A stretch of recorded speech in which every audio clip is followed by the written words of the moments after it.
In some sense, a lot of the techniques that we use today are hundreds of years old, and it's time now to take the next big step.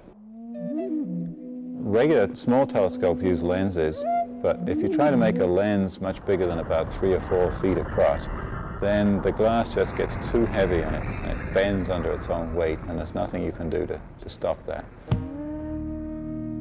But if you make a mirror, and a mirror can reflect light to a focus just like it does in a satellite dish, and then you can cheat because you can support the glass everywhere behind, so although it's trying to bend, you can hold it up from the back. So in that way we can make mirrors which are much bigger than unsupported lenses. But those mirrors have to be made very precisely. They have to be shaped like parabolas to a few millionths of an inch. And they have to maintain that shape when they're standing on the side looking at objects on the horizon. When something's standing on its side, it would tend to bend and distort that shape. And the bigger you make something, the more it wants to droop. The project I'm working on now is to make strong, rigid structures out of glass that we can use to make bigger mirrors for bigger telescopes. So one of the things we've done in the last few years is learn the kind of structure that nature uses to make strong things. For instance, your skull isn't made just of solid bone.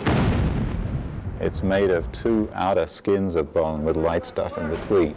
And that's how you make a very rigid, strong structure. This is a lightweight structure. Instead of making a solid lump of glass, what you do is you have a thin front face to the mirror, and then underneath the surface is just this ribbed structure. So most of the weight is gone. You get something that's light and stiff. This multiple mirror telescope has 6 main mirrors, 72 inches across, spaced on a hexagon. And that way the telescope has great stiffness and it can point very accurately. And the whole science of mirror making is changing very rapidly. This telescope is going to be changed a lot. Those 6 separate mirrors are going to be replaced by one single mirror, 6.5 meters across.